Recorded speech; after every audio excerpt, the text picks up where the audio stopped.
Kitchen killer Malathi. இன்னைக்கு வந்து நம்ம ஒரு ஹெல்த்தியான உப்புமா பண்ண போறோம். பச்சை பயிறு 1 கப்பு, அரிசி 1 கப்பு, லைட்டா தண்ணி தெளிச்சு ஒரு 5 நிமிஷம் வச்சிருந்துட்டோம். இப்போ இதை மிக்சியில நுணுக்கிட்டுவோம்.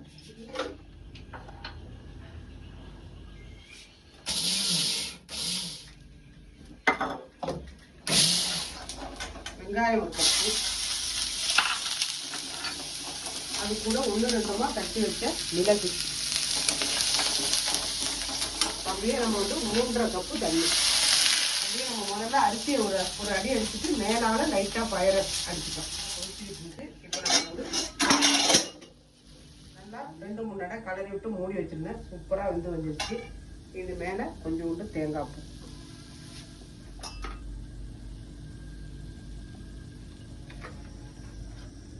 ஒரு 5 நிமிஷம் கிடக்கும். பச்சை பயிறு ரைஸ் வச்சு உப்புமா, சூப்பரான உப்புமா. ரொம்ப நல்லா கொஞ்சம் குழவா டேஸ்டா